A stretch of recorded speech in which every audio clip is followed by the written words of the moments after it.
Haleluya, haleluya, haleluya. Salam sejahtera buat seluruh sidang jemaat Tuhan dimanapun berada, maupun kepada setiap saudara yang mendengarkan renungan pada saat ini. Saya tetap berdoa dan berharap bahwa saudara tetap ada dalam keadaan yang sehat, tetap kuat, tetap terus memiliki hubungan dengan Tuhan. Walaupun kita ada di masa-masa yang sulit ini, tapi kita tetap terus rindu untuk diperlengkapi lewat kebenaran firman Allah. Kiranya terus berkat Tuhan menyertai saudara. Saya akan melanjutkan renungan kita pada hari ini. Seperti yang sudah saya katakan di renungan awal-awal, bahwa kita akan belajar khususnya di surat Yakobus. Pada bagian ini, pada saat ini kita akan belajar dari Yakobus pasal yang pertama, ayat 19 sampai ayatnya yang ke-21. Yakobus pasal 1 ayat 19 sampai 21. Firman Allah berkata begini. Hai saudara-saudara yang kukasihi, ingatlah hal ini. Setiap orang hendaklah cepat untuk mendengar, tetapi lambat untuk berkata-kata, dan juga lambat untuk marah. Sebab amarah manusia tidak mengerjakan kebenaran di hadapan Allah. Sebab itu, buanglah segala sesuatu yang kotor dan kejahatan yang begitu banyak itu, dan terimalah dengan lemah lembut firman yang tertanam di dalam hatimu, yang berkuasa menyelamatkan jiwamu. Haleluya. Kalau kita melihat bagian ini saudara, Alkitab lagi menekankan kepada kita bagaimana pentingnya firman Tuhan itu, serta sikap yang benar terhadap firman Tuhan.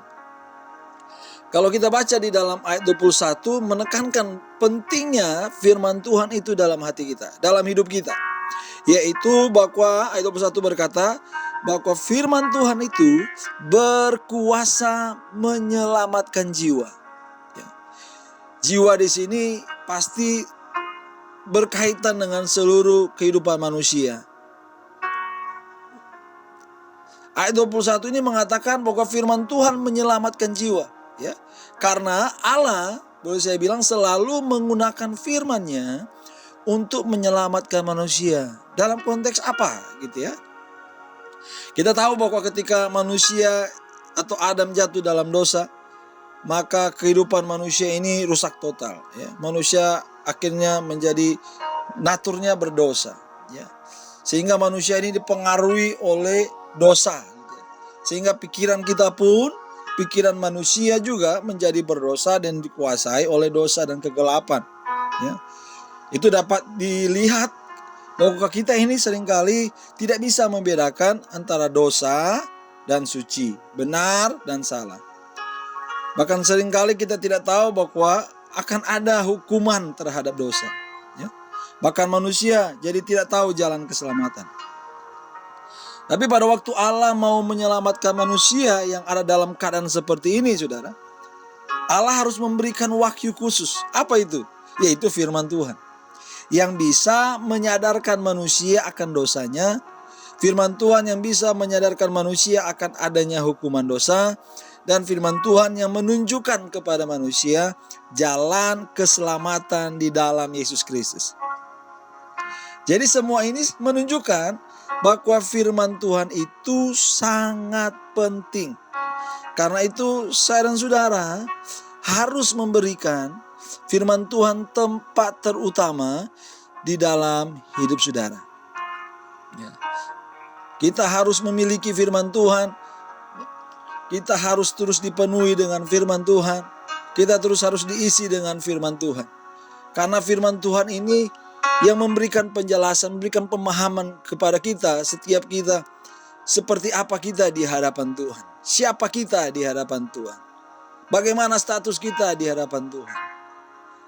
Dan ketika kita membaca firman Tuhan, kita mulai sadar, ternyata saya lagi dalam kondisi seperti ini. Firman itu yang menemplak kita, mengajar kita, ya, mengingatkan kita bahwa kita ini tidak bisa hidup tanpa firman, tanpa Tuhan, ya. Dalam bagian sebelumnya, Yakobus menjelaskan tentang sikap yang benar terhadap firman Tuhan. Ya. Kalau kita baca ayat 19, Yakobus mulai begini, "Hai saudara-saudara yang kukasihi." Ketika dia berbicara tentang saudara-saudara, berarti ini dia tujukan kepada orang-orang yang sudah percaya bahwa Yesus Kristus adalah Tuhan. Dia bilang apa?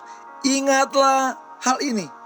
Setiap orang hendaklah cepat untuk mendengar.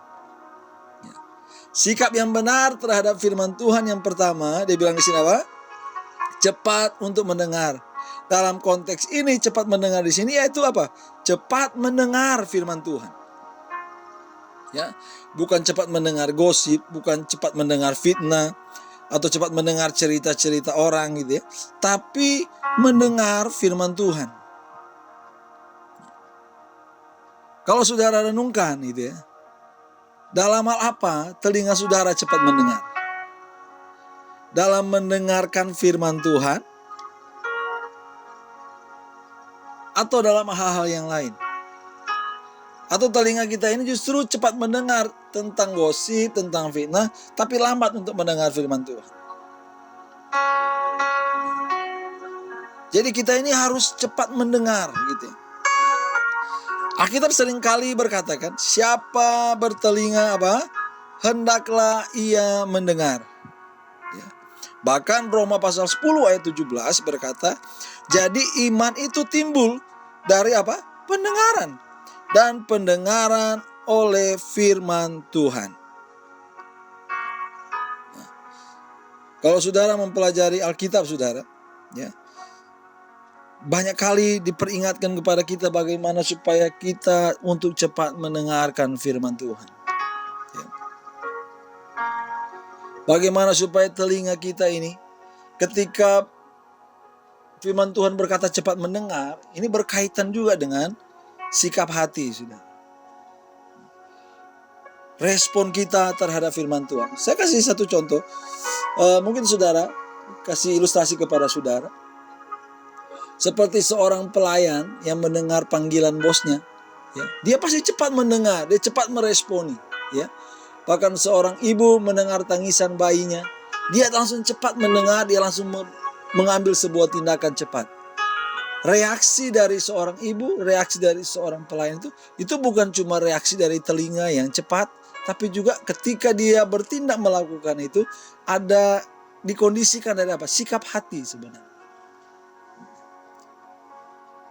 Jadi ketika kita ada di dalam gereja, ketika kita ada di dalam persekutuan, ketika kita lagi mendengarkan firman Allah, biarlah kita cepat mendengar, bukan hanya dengan telinga, tetapi juga dengan hati. Yang kedua, Yakobus mengajarkan selain kita cepat mendengar, dia bilang lambat berkata-kata. Sama seperti dalam persoalan cepat mendengar, maka lambat berkata-kata ini juga harus diterapkan pada saat seseorang menerima firman Tuhan. Tapi jangan saudara artikan bahwa kata lambat berkata-kata ini bahwa kita harus lambat memberitakan firman Tuhan. Kita harus lambat untuk bersaksi atau kita lambat harus berbagi firman, lambat untuk sharing ya. Tetapi harus diartikan bahwa pada waktu mendengar firman Tuhan, saya bilang kita ini tidak boleh berbicara. Tapi fokuskan ya hati dan telinga kita untuk kepada firman Tuhan. Ya. Bagaimana kita bisa fokus mendengarkan firman Tuhan kalau kita lagi berbicara sendiri kan? Atau kita lagi ngobrol dengan orang lain tapi sementara firman Tuhan lagi diberitakan. Tapi banyak kejadian seperti itu di gereja-gereja. Ya.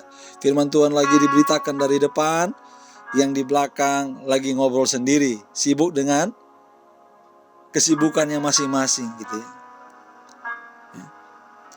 Kita berbicara sendiri padahal Tuhan lagi ingin berbicara.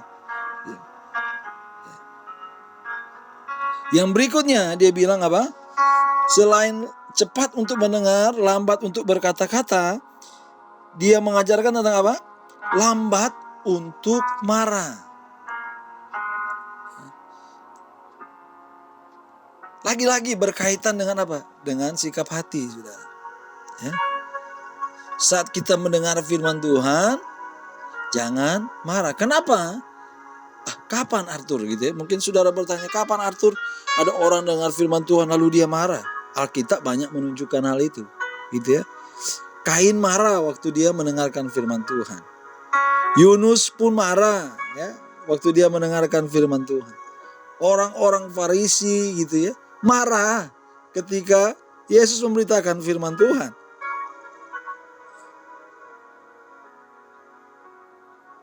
Bagaimana sikap kita ketika kita mendengarkan firman Tuhan? Saya nggak pernah marah tuh Arthur gitu ya. Tapi seringkali sikap itu muncul ketika apa? Firman Allah mungkin kita pikir nggak sesuai dengan kita. Kayaknya pendeta ini sengaja serang saya nih gitu ya. Padahal firman Allah yang lagi diberitakan gitu ya.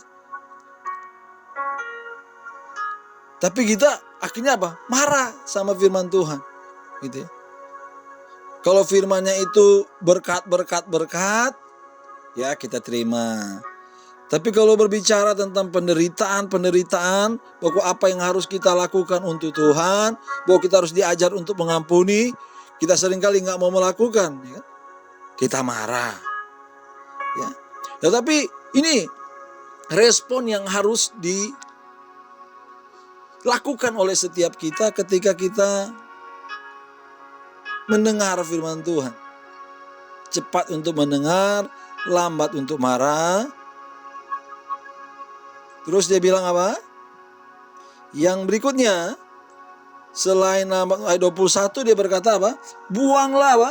Dosa. Ya.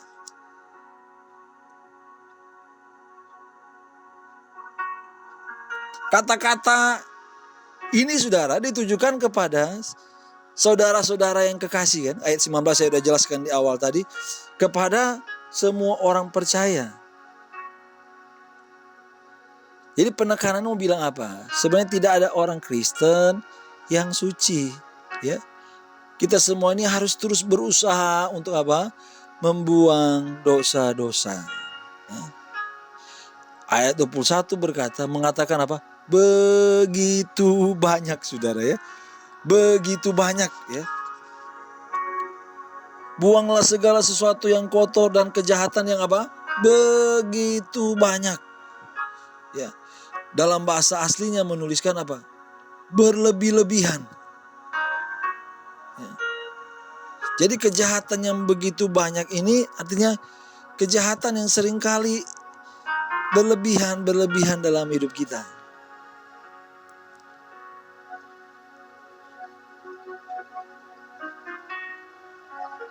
Jadi orang Kristen itu ketika mendengar firman Allah harus terus mengalami pengudusan hidup.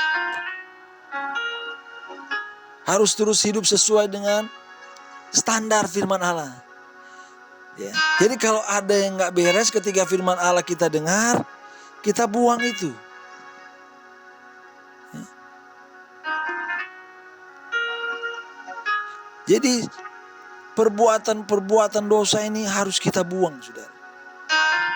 Karena ini yang menghambat sebenarnya kan. Seperti semak duri yang menghambat sebenarnya pertumbuhan rohani kita. Bahkan membunuh firman Tuhan itu sendiri dalam hidup kita. Sehingga apa? Tidak bertumbuh. Sehingga apa? Kita tidak menjadi dewasa. Kalau saya tanya sama saudara sore hari ini, saat ini, dosa apa yang ada dalam diri saudara yang mungkin, maaf saya harus bilang, sengaja saudara pelihara. Tapi ketika kita mendengarkan ini, mau gak kita bertobat dan membuangnya? Jadi selain kita cepat mendengar, lambat untuk berkata-kata, ya, lambat untuk marah, terus kita membuang dosa. Dalam bagian ini Yakobus juga berbilang apa? Mengatakan bahwa kita harus menerima firman Tuhan itu dengan lemah lembut. Di ayat 21 gitu ya. Terimalah dengan lemah lembut firman yang tertanam di dalam hatimu yang berkuasa menyelamatkan jiwamu. Dari ayat 21 terlihat jelas bahwa ada hubungan yang erat antara membuang dosa, membuang kejahatan, dan menerima firman. Apa sih maksudnya? Kalau saya dan saudara tidak membuang dosa, maka lambat atau cepat kita akan berhenti menerima firman. Ya. Ada satu orang pernah berkata bahwa firman Tuhan itu menjauhkan kita dari dosa. Tetapi sebaliknya, dosa juga menjauhkan kita dari firman Tuhan. Ya. Kata lemah lembut di sini ya, sebenarnya punya arti apa? Dengan rendah hati. Jadi kita harus menerima firman Tuhan itu dengan rendah hati. Ya.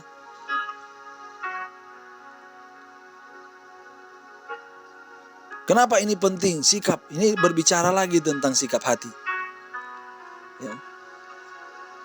Kalau saya tanya pertanyaan ini sama saudara, apakah saudara datang ke gereja itu hanya untuk menilai pengkhotbahnya, atau bahkan dengan sikap merasa lebih pandai dengan pengkhotbahnya? Ya. Kita datang di gereja itu cuma menilai pengkhotbahnya, bahkan mungkin ada orang yang merasa, saya lebih pandai dari pengkhotbahnya. Maka saya harus bilang, ini kesombongan yang harus kita buang. Menerima firman Tuhan dengan lemah lembut menunjukkan bahwa kita ini mau terus belajar. Kita ini mau terus ditegur. Kita ini mau terus diubahkan lewat kebenaran firman Tuhan. Kita terus ingin mengalami perubahan hidup. Memang ketika firman Tuhan datang, seringkali menegur kita, saudara. Ya. Seperti menampar kita, seperti memukul kita. Supaya apa? Dosa-dosa yang tersembunyi itu terungkap. Dan kita membuang dosa-dosa itu dan kita bertobat. Jadi selain cepat untuk mendengar, lambat untuk berkata-kata, lambat untuk marah gitu ya. Kita menerima firman Tuhan dengan lemah lembut. Ya. Jadi apa yang Yakobus lagi ingin tekankan dalam bagian ini, hal itu adalah sangat penting. Jadi ketika kita memiliki semua hal tersebut, saudara, maka firman itu akan tertanam dalam hati kita yang terbaik. Dan firman Tuhan itu akan menyelamatkan saya dan saudara. Tetapi sebaliknya, saudara, kalau kita tidak memiliki hal-hal itu, maka firman itu tidak akan tertanam dan tidak akan menyelamatkan saya dan saudara.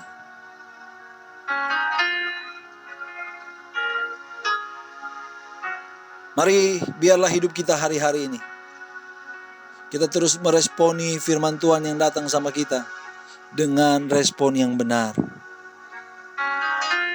Dengan respon yang benar. Supaya semakin hari hidup saya dan saudara semakin terus bertumbuh. Firman itu tertanam, berakar. Kita terus bertumbuh dan kita terus menghasilkan buah bagi hormat kemuliaan nama Tuhan. Tetap kuat, tetap sehat, tetap jaga iman, tetap jaga imun. Dan biarlah kita terus berdoa bagi bangsa kita ini, supaya kita bisa melewati semua masalah-masalah yang sedang terjadi khususnya untuk virus corona ini. Kita berdoa supaya Tuhan berikan hikmat bagi pemimpin-pemimpin kita, baik Bapak Presiden maupun seluruh jajaran pemerintahan yang ada.